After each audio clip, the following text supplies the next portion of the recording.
Gravity, relativity, not the same as the things. That what I'm talking about is the relative things that you can't get onto this. E equals MC², the E is silence. I'm a MC. But here the ironic part. Remember Go-Go Live 2? I was in it. That night, I was the Joker in the RE unit, when the RE was doing the Joker joint. I told my mother the night I left, I was like, you know how they say the world go in circles? She's like, yeah, what was you talking about? I was like, Mom, the car accident was Go-Go Live 1. It's 2 years later at Go-Go Live 2, I'm performing in the motherfucker. So the closest I ever been to death and the highest I ever been in life between that point was at them 2 points. I'm glad you asked that question. That's some real shit. Yeah, I almost died coming from Go-Go Live 1, but I was in Go-Go Live 2. Ain't that some wild shit? Damn. Yeah, that shit, you crazy, yeah. And you know what's crazy about that too, because you asked about my sister, right? And she was like, if you look at the, she's on the video, right? And I'm looking at this, I'm mad. This is my little sister up there dancing, but she got on my sweatsuit. No. So I'm mad you stole my sweatsuit. And you on this joke. But damn, that's why. And I ain't, like I said, I ain't even had that question asking. Well, I had it in the back of my mind about asking about Go-Go Live, but when you just said what you said, it brought that whole scenario up. But wow, that's crazy, man. Now, there's a lot of ways. Some keep it real. If I came home from college and went to see RE because I wanted to go see Fat Rodney, right? I didn't know that Fat Rodney was gonna pass away in a month. I was planning on going back to college in August. So still, I thought about it later. I was like, well, after Rodney passed away, why do we keep going to the Go-Go? My little crew off of Minnesota Avenue, we wasn't out the hood Go-Go dudes. We went to Malcolm X Day. We went to the Unifest. We went to Trouble Funk down the Casa. We might went to the Panorama Room, but we didn't venture out the hood. My crew we was smart in school. We played basketball. We messed with the bras. We wasn't into none of that shit. So I convinced them to go to the Go-Go because I wanted to see Rodney. I think we fell in love with the atmosphere. And they started pressing Funk to let me rap. Funk, let him rap. Funk, let him rap. Now, again, they know me. They never planned that shit. If they would have said that in the car, I probably wouldn't be sitting here with you. You know how it's DC niggas. Man, I ain't pressing that nigga, let me rap. That's some Bama shit. I would have gated it. And I was respected enough of my crew where they wouldn't did it. But by them just doing it off the freestyle, shit, I ain't gonna stop them. Hell yeah, that nigga let me get up there. But think about this. You got plenty of dudes that rap with RE before. All you wanted to do is your man get up there one time, y'all gonna go get the tape. And you got that. My man rock with RE. Right. I think that's all they wanted. So 2-3 years ago at Chuck Brown Day, I asked Funk because somebody asked me. I said, Funk, what made you keep calling me up there? It's years later now. Funk said, I don't know, talent.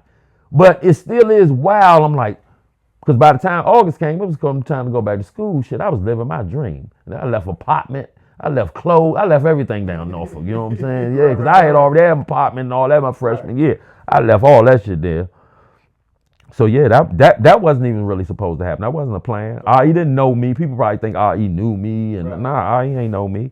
And another thing, I never practiced with the band. Matter of fact, I don't practice with no band I ever played with over the years. That's another thing I want y'all to know, because I write my compositions at home. I go play with bands, and whatever they play, I do me. Rappers can't do that. They don't. A producer put on a beat. Nah, that ain't my style beat. I be going to studios, niggas be amazed. They drop any beat, I flip. You know, I had that fold about 50 jumps. I flipped through that jump. Damn, I ain't never seen no shit like that. I thought every rapper do that. You know what I'm saying? I got 70 jumps at home right now. I thought every rapper just wrote like that. Nah, yeah, I thought they had notebooks. That was a thing. I thought that's what I thought. I mean, but that go back to to the era, because even now, like when you see people, they be on their phone. Yeah, they write on their phone. Yeah, they can even rap off that jump. Yeah, I still like to take my piece of paper. Yeah, I can't see that close no more, man, for real. Yeah, man. So now I got another fan question actually. When you rapping, you want to be a rapper? I'll ask you that one. Have you traveled to other cities, and or internationally? And how were you received when you did go outside of this area? When that's one thing. That's a good question too, because I think that's a lost part of my career that the street don't know, because they don't know the inner workings of the entertainment game. when One Track Mind came out, when you have a song that's that big playing on the radio 6-7 times a day, it's something called service your single. You know what I'm saying? Of course, we didn't know that back then, but I was servicing One Track Mind, but I didn't have a publicist. I'm a street nigga from the go-go, you know what I'm saying? So, and then like on One Track Mind, what it said at the beginning, contemplating, perpetrating, selling coke. So by the time One Track Mind came out, I was knee deep in the game. So basically people were still seeing me. They would see me around the avenue all week. I'm still at the Georgetowns, I'm still at the Houstons, I'm still at Wild World on Sunday, but every Friday and Saturday I was gone. And what we call the chitlin circuit now, the West Virginias, all the way down to Alabama, all parts of Maryland, North Carolina, you know, every week I'm gone, the HBCUs. Every weekend I'm gone, servicing One Track Mind. My main joint I remember because I interacted her when I went to Farmville. That was one of my big Rage from there. Remember Rage? I interacted with her on a text and I told her, because she had interacted on one of the texts that they posted that joint when I did the freestyle with the black on, and Rage came in that joint. I was like, yeah, I did a show. I was wondering if she was there, but she said she was gone by then. But yeah, that was one of my biggest shows. And I was filling up joints by myself, 2,000-3,000 people. The whole town ready to come, you know, hear the One Track Mind. But nobody knew that because you seeing me all week. Right. I'm just gone on the weekend. You ain't noticing that I'm gone. Every weekend I'm gone. Yeah. Right. On doing the chilling circuit, doing the shows. And it's still like that today. Like I got a show, matter of fact, April 11th, you know, a couple of hours out. When I go, the further I get out, what I charge here, you know what I'm saying, it doubles and triples. You know what I'm saying? And, you know what I'm saying? Cause and people, like everybody, like they know who you are. They coming out to see you. Yeah. It gets like, you know, like Junkyard here, right? Yeah. They legends. We love the further they go down, they become stars. Right. That's how I get love here. When I go get an hour, 2-3 hours out, I get the stories, you know, because they deep. Man, I used to live in DC. Yeah. My aunt, y'all used to come to the go-go's and woo. Yeah, you get the stories. They look at DC people like I guess other states will look at New York people. You got some people that look up to the New York dudes, you know what I'm saying? Like we never did. You know what I'm saying? But yeah, you got those, you know, that area like that. Yeah, my father from like Louisa, Virginia.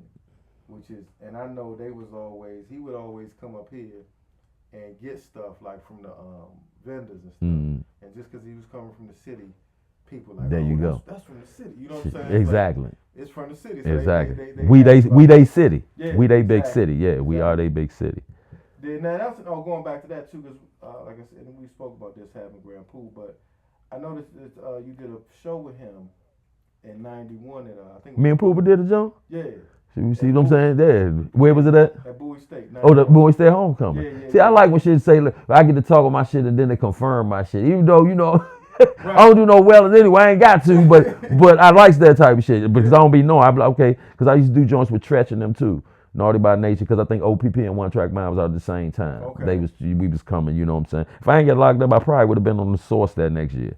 Oh yeah. Yeah. So I was one of the up and coming. Right? What? You got locked up right in the middle of the rise of. Right up that sign with Luke. Right up that sign with Luke. All right, so now let's talk about that actually. So you signed with Luke. That was Effect Records, right? Effect, yeah. He signed me to the subsidiary joint. That what did you put an album with that or? No, they signed one. See, basically, One Track Mind, we released that regionally. So it probably was the hottest song in the region. That you get your numbers up. Boom. Now when you see it, when you hit like people, that motherfucker playing in Africa, Germany. It's an international song without a face in a video. You know what I'm saying? But it's the Effect Records joint. You know what I'm saying? So yeah, that was a Luke's. That was like he re-released it. Just re-released it. Subsidiary of Luke Records. Yeah. Man, Luke, man, look. I met with him personally. We had a. Did you ever tour with him? No. Okay. I remember I was waiting for him. We were sitting in that motherfucker waiting for him. You know, he was filling up the Superdome with that freaky shit. Yeah, he came right there and popped a tape in. Look at this shit. He was filling up this man with that freaky. He was killing it, man. I was like 18, 19 years old, now East Side, and Luke came, right? And he came with that show. And you know, at that time, that was before anything. Even before twerking and all that stuff. Right. Like, it was Luke. Luke was the only one that really had that type of show. I'm talking about he had them Miami dances. Right. And I don't care where you been, you ain't seen no dances like that. At that time, in what was that, 80, that was like 91, 92? Yeah, like 91. At East Side. 91, because that's when I got locked up at the end of 91. With an Audi field at there. Right. You know what I'm saying? It's a trip too how the city moved so much from that time to this time. You know what I'm saying? Just with like the club scene, right? Like, and even like they got documentaries about that too, about the DC super clubs. Like people was coming from different states to go to clubs here. Yeah, that's when Mark Bonds and them and EVIP list was, they was throwing some major parties. Yeah. So he be posting them on his page. EVIP list be posting them on his page, the pictures and stuff like that. That's your. Well, that's when the they created a different what's name. See, because now you had the ballers that went to them clubs. That was kind of like the industry baller, and then you still had your go-go. You know, go-go was more street. I went to them joints a couple of times, but I didn't get what's name on that circuit right there. You know what I'm saying? Okay. That might have came like what, the mid '90s or something like that, when Republic Garden started. It really started with Republic Garden. Yeah, early mid '90s, when right after the Fab Five. Actually, when Webb and all them cats was here down that time. Yeah, that's why Weber got traded. Yeah. West Unseld went and got a old Mitch Richmond, old button up tight dude, because Weber couldn't handle the scene. You had a ball, C. Weber. You know what's up too? That's another thing too. Speaking of this song, right? Going back to One Track Mind, because what's the joint with Freeway, Philly Freeway with even though what we do is wrong. When that song come on in Philly, everybody go off. They know that song, and when that it all started. Everybody in DC, when that come on, they know it. Everybody know it. Everybody sing that song. Like if you at a Wizards game. I didn't write that song to record. I wrote that song because I was pissed off, and I was like, I'm about to make it in this rap shit. And April 10th, 1990, I really had $100 motherfucking dollars, and I was about to hit that street and get that money. I'm a lyrical dude. One Track Mind, not lyrical to me. It's a real song. It's probably the realest song I ever write, because I don't write my reality rap. I don't talk about my bag or my car or none of that shit. I like that lyrical shit. Put the lyrical dishes in your bushes.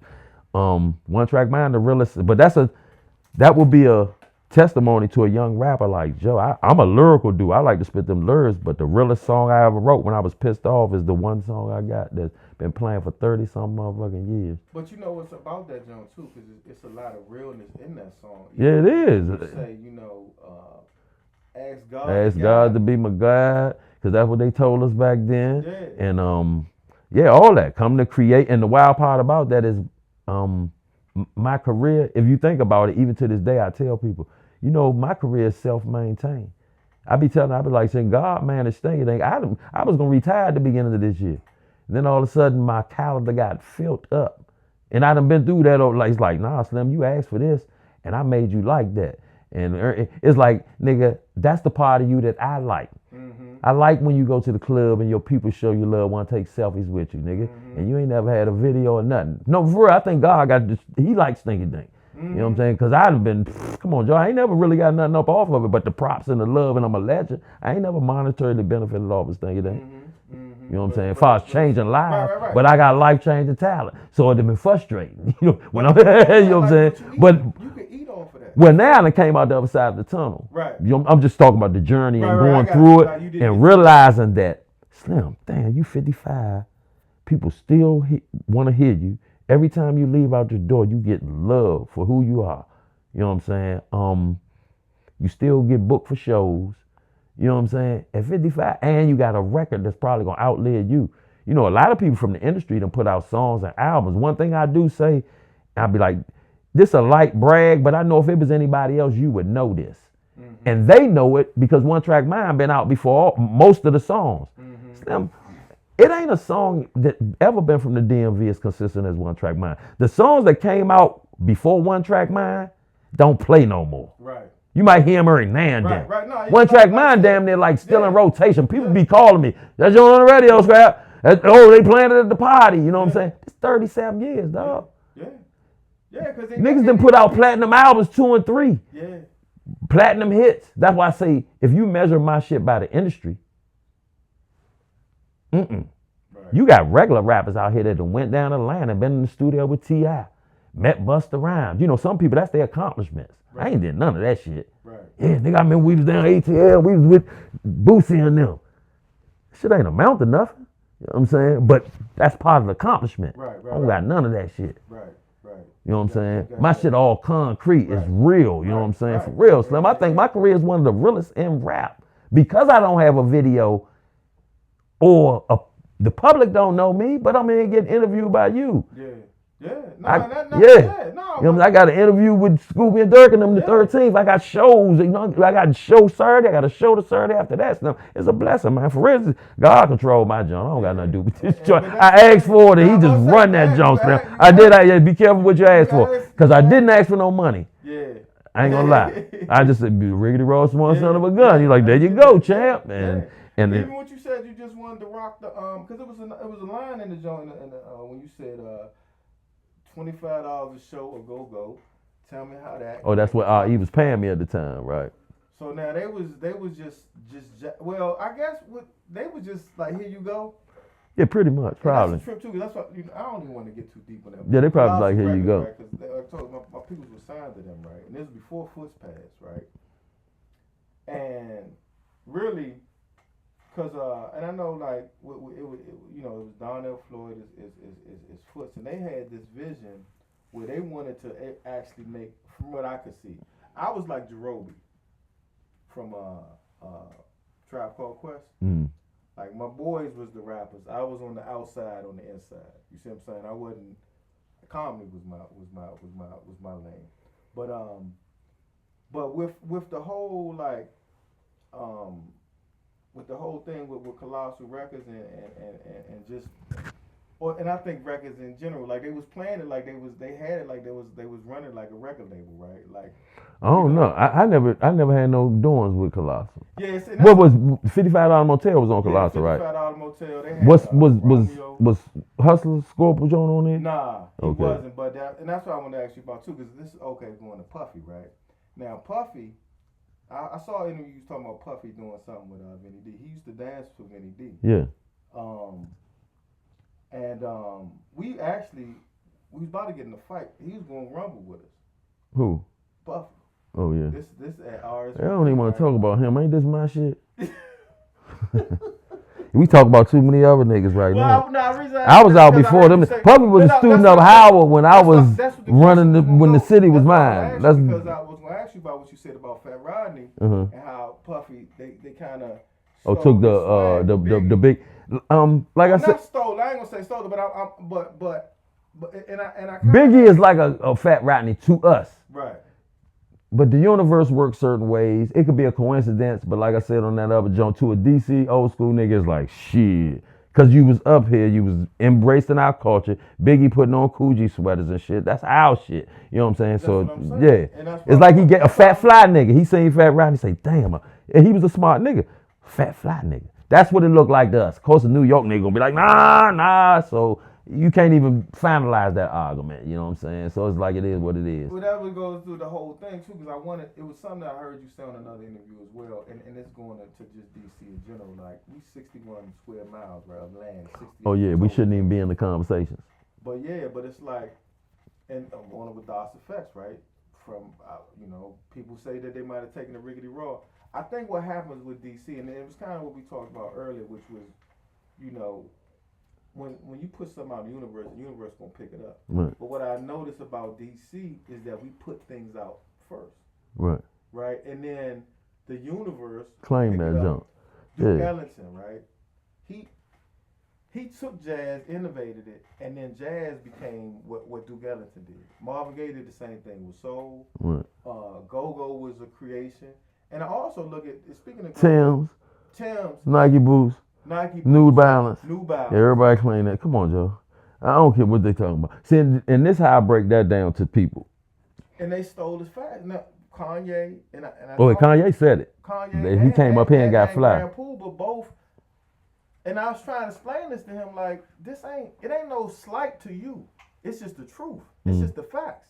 You see what I'm saying? Like, the trendsetters are who they are. And it ain't, and this was me and you was talking about too. Everybody like that. Right. You can't even not be like that. Like you like I had a thought or a movie before idea of like just don't be a Bama, right? Because that's kind of how you taught as a child. You can't in be DC, Bama. right? Yeah.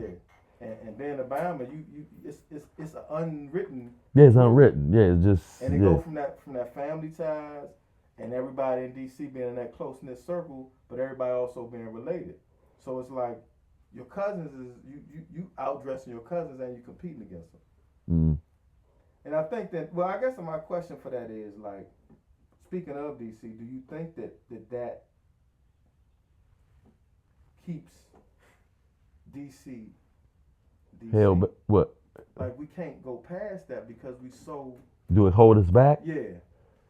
Hell yeah, hold us back. Because, like you said, I'm gonna use our word. Niggas might can use another word. Bamas be winning. Oh, that shit Bama shit to us. Now, other people might call it, man, you going too hard or you what.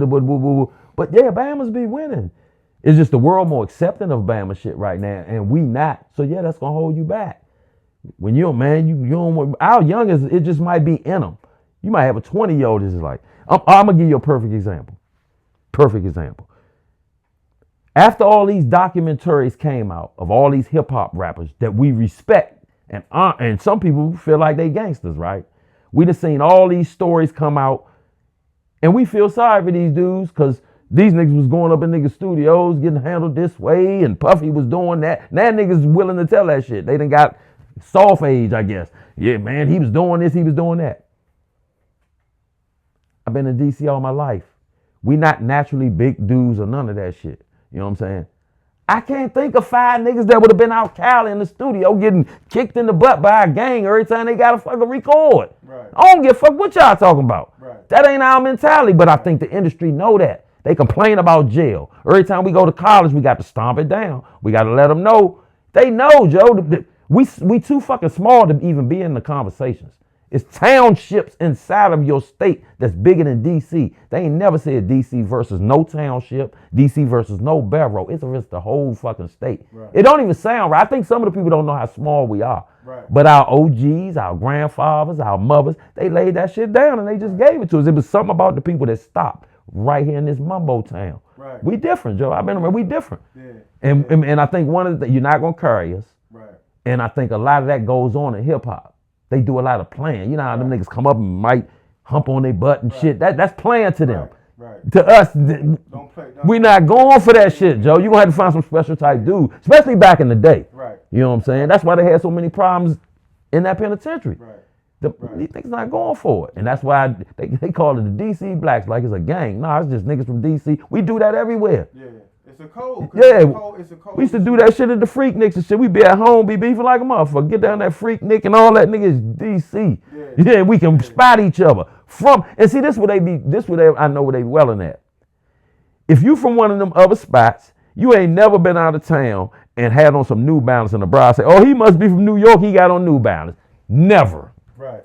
Never. New York too fucking big. Right. And if your particular block was wearing New Balance.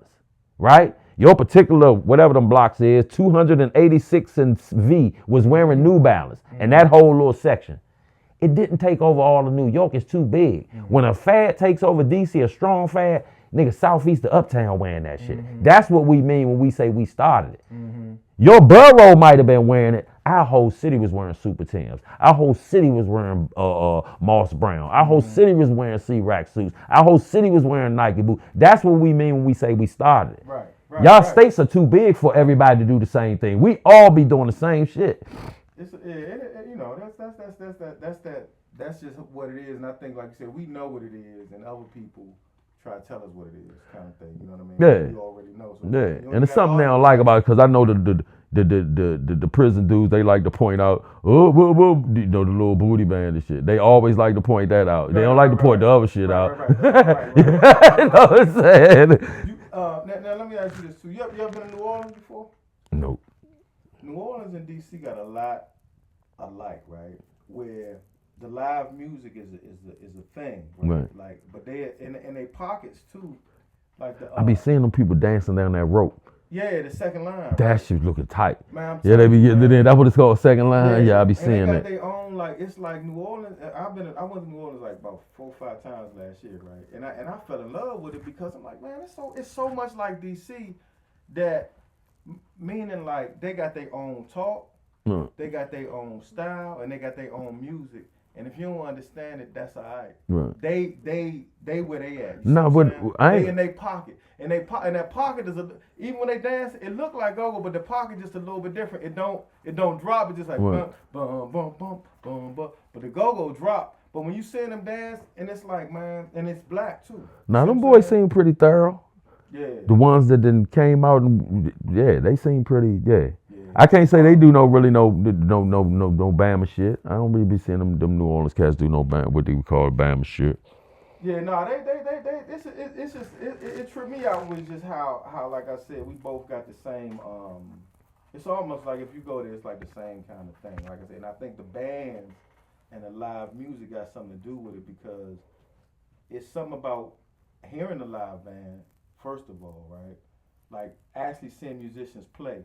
And then getting into a pocket, right? Like when you listen to music in the 70s, when everybody playing music, they getting in the pockets and then they putting that out. Like, okay, this is a song now, right? And that's how go-go is. It's a pocket that's just going around, but it's a live music pocket. Then when you get the other, it's just a difference in New Orleans. I thought you might have been there. That's why I was asking that one though. Let's do a little word association. We're going to wrap this up soon though. I'm just going to throw out some names. And you just tell me the first. Oh shit! I'm gonna just start some stuff. You just say the first 1 or 2 words. Actually, okay. I'm gonna start. No, I'm gonna go back to that one. Let's say Donnell Floyd. Oh, that's my man. That's my brother there. I think he the person that. See, that's the person that, if you ask me, I think he had something to do with me constantly getting on stage with Red Essence. I think he probably because he was into the rap. Well, he probably listened to that tape. It was like, heard that Educated joint. Because I didn't like the Educated joint the first times I hit it at the go-go. You know what I'm saying? Because the motherfuckers was just standing there looking at me. But I figured later on, nigga, you was 18, you was from DC, and you was really rapping some rap shit at the go-go. You was fucking the people head up. And then I went home and wrote the Slide on the Slip-On, the party style shit. And if you listen to the tapes, you always hear Donnell, come on!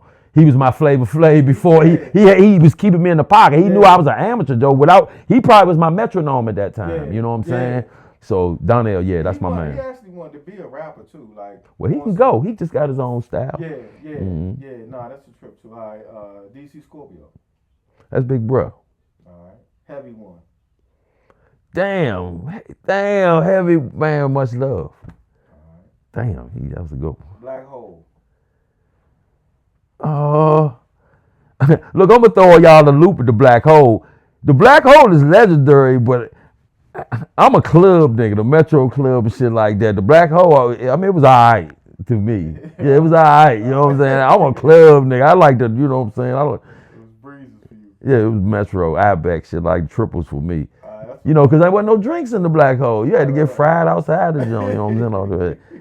And all the youngers be at the Black Hole. Yeah, that's when Curly and them jumping around. Like, whoop. The Black Hole was wild. Vinny D. $55 most. Vinny a ghost, man. We don't get to see Vinny like that. Vinny, I think he signed to somebody big at one point. I think he was on with Snoop stuff. Yeah, because Vinny do production and all that. Vinny did that whole jump. Nice he did that whole jump. Mm-hmm. Cool Disco Dan. Oh, damn. Incredible. Them places, man, place you see his name still is like, Joe, how the fuck you do that? But then he did say in his documentary he could climb like Spider-Man a little bit. He can climb, yeah. His name is some wild spots, dog. Foots. Put your hands in the air, y'all, and let's do it for Foots. That was my drummer right there, man.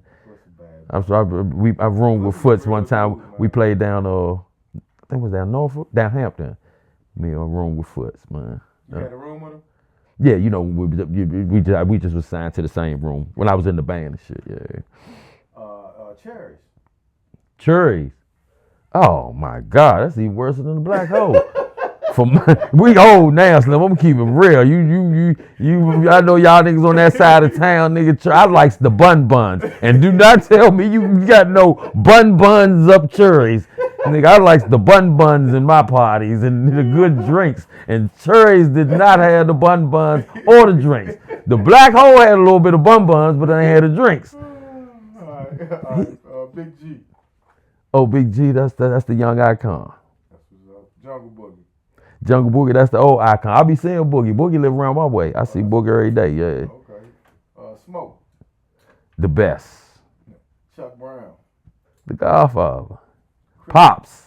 That's what affectionately known as Pops by everybody. Crystal Skate. Chris was the spot. But I'm gonna give my man some props. We used to walk up Crystal Skate to go see Rocksteady. Okay. The dude dance on the Congos. Yeah. You remember that? Yeah, we used to go, man, what if for real, Joe? You be freaking about on the Congos too? Yeah, we used to go walk up there to see Rocksteady. Tony Blunt. Oh, that's my dog. That's my man, right? That's bruh. Michelle Indigelcello. Ned's sister. She played, and I think she played with us a couple of times. That's Ned's I got sister. stories with her too, cause she was Ain't that Ned's sister? Yeah. Yeah. They was Ned, man, they was. She came in with Essence with Colossal, right? Mm. So and she was on the bass. So we knew her before she became, Michelle. When she played with Air Raid, I believe. Oh, okay. So she played bass for them, but she produced like for my brother and them. She produced like 3-4 songs, but they was real heavy bass. Right. It was heavy bass beats. You know what I'm saying? Cause she was on that bass. She was mean with it. Still is. Right. But Fat Rodney. My idol and my friend. And then WAP. Well, that's my man right there. Me and WAP, them conversations me and you was having. Yeah, me and WAP had them. And look, I'm gonna tell you something. I saw this.